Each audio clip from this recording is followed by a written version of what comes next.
ভালকে এক্সামিন কৰি পেলাই চাওকচোন আপোনালোকে। আজি উল্টাপানী চৰলপাৰা সেইফালে আৰু এইফালে জমদুৱাৰ ফালে মানে ৰাঙনা সেইফালে আমাৰ BPF দলৰ নাম লৈ পেলাই BPF দলৰ কিবা ফ্লেগ লৈ পেলাই বা BPF দলৰ নাম লৈ পেলাই জংঘল কাটি আছে। আমাৰ আজি অন্তিম দিন আমাৰ বডোলেণ্ড টেৰিটৰিয়েল কাউন্সিলৰ যিটো এছেম্বলি আজি শেষ হৈ গ'ল। কিয়নো চিৰিয়াছ এনেকুৱা এজেণ্ডা নাছিলে আমাৰ আজি যিটো এছেম্বলি কুৱেশ্যন আৱাৰ আছিলে আৰু কিছুমান আমাৰ ডিপাৰ্টমেণ্টেল বিল পাছ কৰিব লাগে সেইখিনি আমি কৰিছোঁ। তো কথাটো হ'ল এতিয়া আমাৰ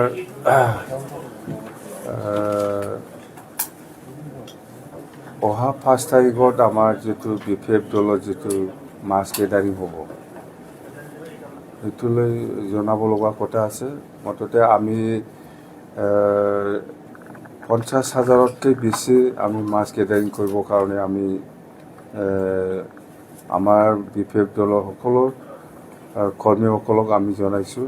আৰু উদ্দেশ্যটো হ'ল যিহেতু ইলেকশ্যনো আহি আছে, 2026 এছেম্বলি ইলেকশ্যনো আহি আছে আৰু আমি এতিয়া নতুন চৰকাৰ BTCত। তো এই হিচাপে অহা 5 বছৰত আমি BTC বাকী ৰাইজৰ কাৰণে সকলো জাতি জনগোষ্ঠীৰ উন্নয়নৰ স্বাৰ্থত আমি কেনেকৈ কাম কৰিবলৈ কাৰণে হাতত লৈছে সেইবিলাক গোটেই কথা আমি শান্তি, ইউনিটি আৰু ডেভেলপমেণ্ট সেই মেছেজটো আমি দিব বিচাৰিছোঁ সকলো ৰাইজক। যিহেতু আমি নিৰ্বাচনৰ সময়ত সকলো জাতি জনগোষ্ঠীকে বিভিন্ন প্ৰতিশ্ৰুতি আমি দি আহিছোঁ, সেইটো আমি কেনেকৈ ইমপ্লিমেণ্ট কৰিম সকলো দল সংগঠনৰ লগত আলোচনা কৰি পেলাই আমি বহুত প্ৰতিশ্ৰুতি দি আহিছে, সেইবিলাক আমি কেনেকৈ এই 5 বছৰত ইমপ্লিমেণ্ট কৰিব পাৰিম এইটো গোটেই কথা আমি সকলো ৰাইজক আমি জনাম বুলি এই যিটো মাছ গেডাৰিং যিটো ৰেলী প্ৰগ্ৰাম সেইটো আমি কৰিছোঁ। আৰু ছেকেণ্ড কথাটো হ'ল এই নমিনেটেড 6জন নমিনেটেড মেম্বাৰ এইটো লৈ কিছু বিতৰ্ক চলিছে। এইটো আচলতে যেনিবা এটা কোচ আৰু এটা ৰাজবংশী এনেকুৱা মেনশ্যন কৰা আছে। এইটো যদি আইনগতভাৱে যদি সেইটো যদি ৰাইট নহয়,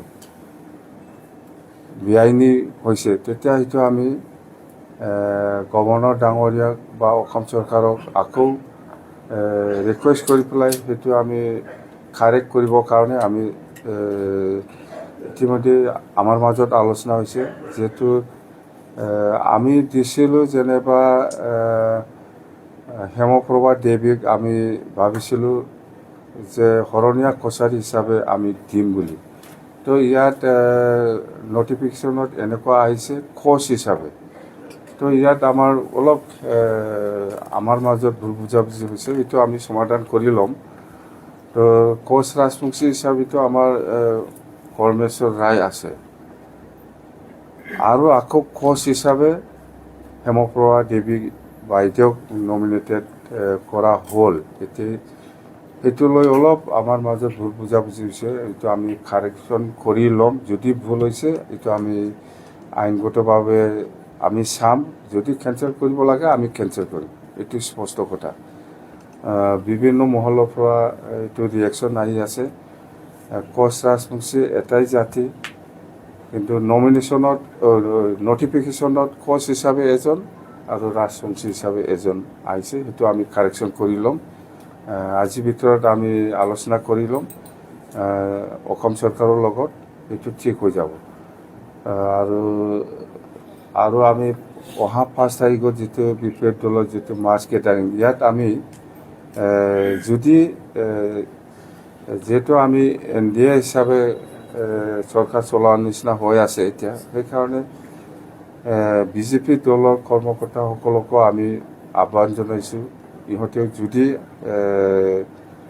আমাৰ এই ৰেলীত যদি অংশগ্ৰহণ কৰে আমাৰ ক'ব লগা একো নাই, কোনো আপত্তি নাই। সেই ধৰণত আমি আহ্বান জনাইছোঁ।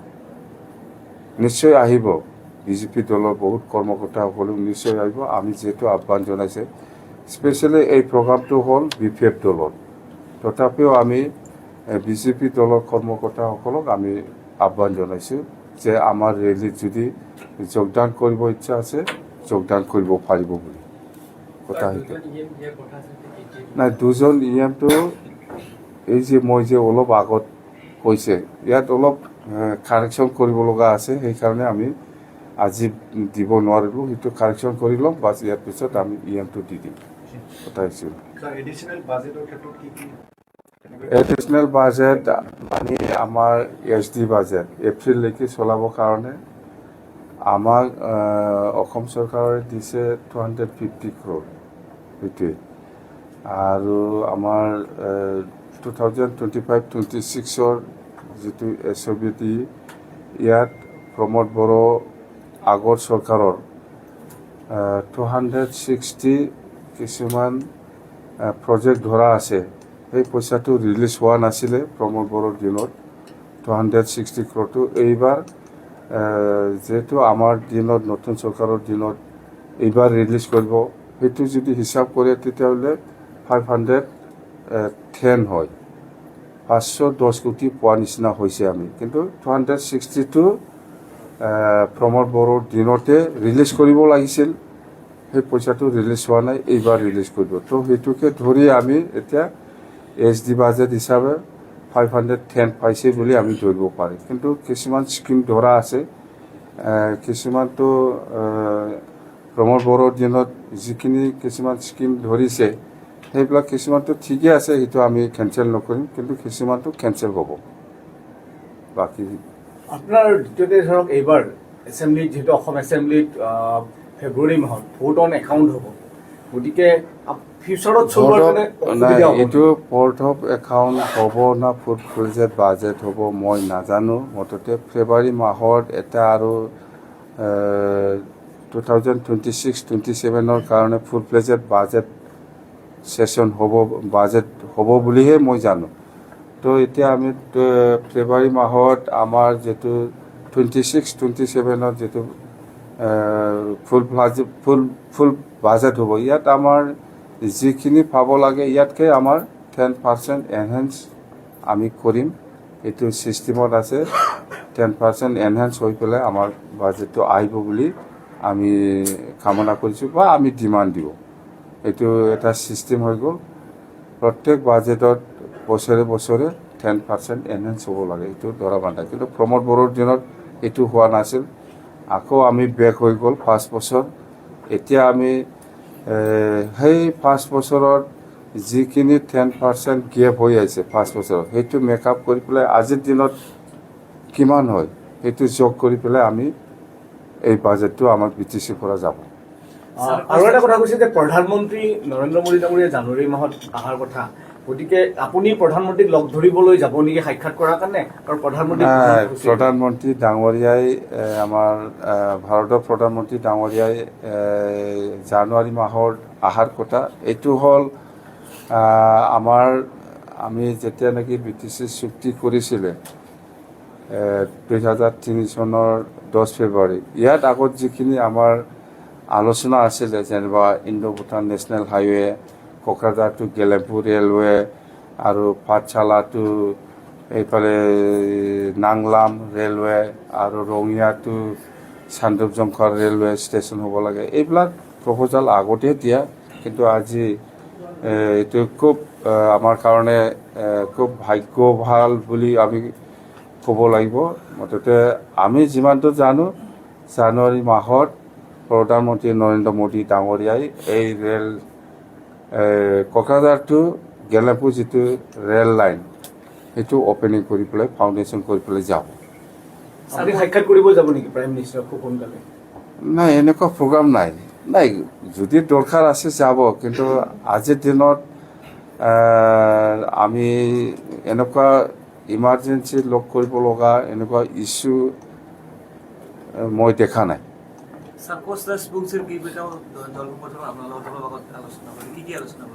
এইটো কোচ ৰাজবংশী আক্ৰাছৰ পৰা মোক অলপ আগত লগ কৰি পেলাই গৈছে। আলোচনা এটাই যে কোচ ৰাজবংশী বা আদিবাসীসকলৰ যিটো জনজাতিকৰণৰ ক্ষেত্ৰত আমি আগত যিটো NOC দিছে, ইয়াতে ভাল থাকিলে ভাল, সেইখিনি কথাটো কৈছোঁ। মই ইয়াৰ পৰা আৰু মই কৈছোঁ আগত যি ষ্টেণ্ড দিছে ইয়াতে মোৰ ষ্টেণ্ডটো ভাল থাকিব।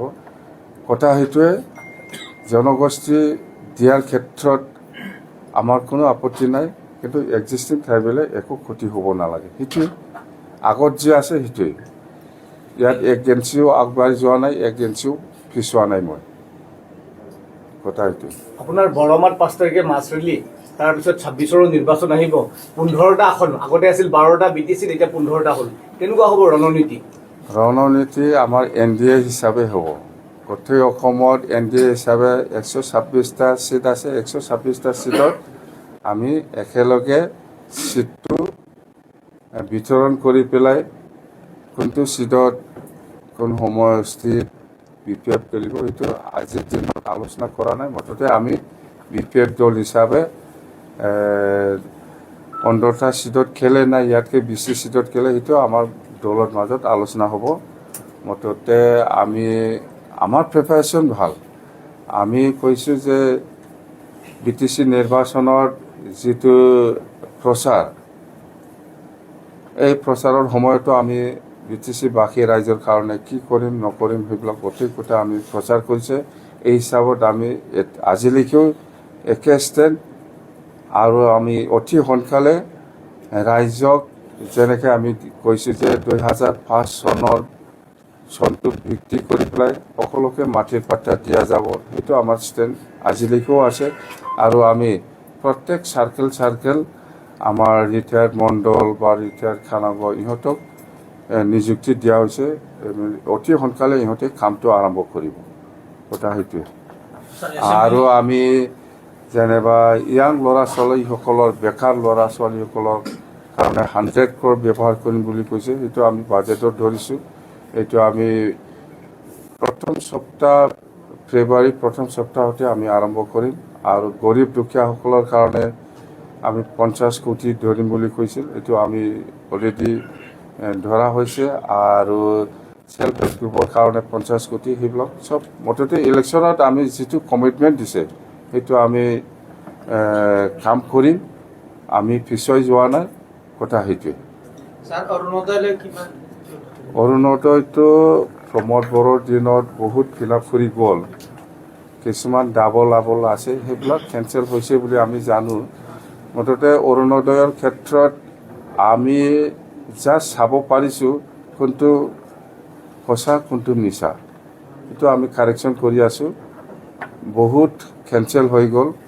প্ৰমোদ বড়োৱে মানে যিসকল মানুহে পাব লগা ব্যক্তি, সেইখিনি মানুহে পোৱা নাছিলে। মানে ইলিগেল আৰু কি, মানে পাবৰ কাৰণে যোগ্যতা নাথাকা মানুহসকলক ইহঁতে নাম দি পেলাই গৈছিলে, সেইবিলাক অট'মেটিক আমি কেঞ্চেল কৰিছে। মুঠতে বহুত অসম চৰকাৰৰ আণ্ডাৰত বহুত স্কিম আছে, বহুত প্ৰজেক্ট আছে। মুঠতে আমি নতুনকৈ পোৱা নাই। প্ৰমোদ বড়োৱে কাম কৰি যোৱা কিছুমান আধৰুৱা কাম, এইটো আমি এতিয়া ফিল আপ কৰি আছে। সেইটোৱে।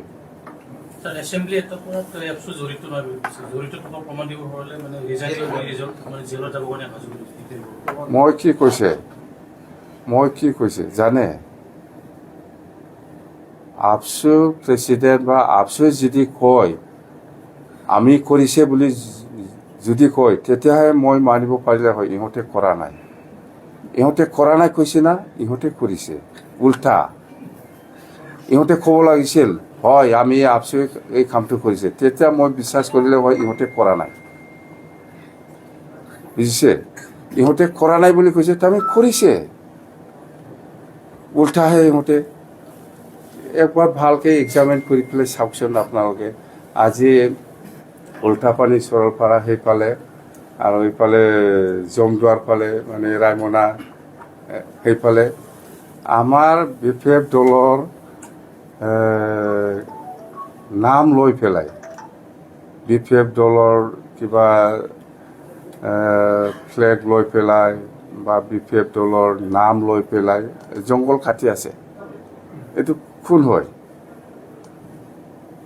কথাটো একে হয় না নহয় তাৰমানে BPF দলৰ নাম লৈ জংঘল কাটিবলৈ 400-500 জন ওলাই পেলাই গৈ আছে যে এইটো BPF কৰিছে না UPPL কৰিছে এতিয়া এই মই কোৱাটো এই একে বস্তু আমাৰ নাম লৈ পেলাই BPFৰ ছাপৰ্টাৰ হৈ পেলাই ইহঁতৰ মানুহে জংঘল কাটিবলৈ যায় 400-500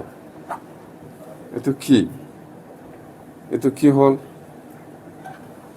এইবিলাকে মুঠতে স্পষ্ট ডিফেম্বৰে ক'ব লাগিছিল এই কামটো আমি কৰিছে তেতিয়া মই বিশ্বাস কৰিলে হয় সি কৰা নাই স্যাৰ পলিটিক্যাল ব্লেম গেম কথা বলছেন ৰাজনীতিক গেম নহয় এইটো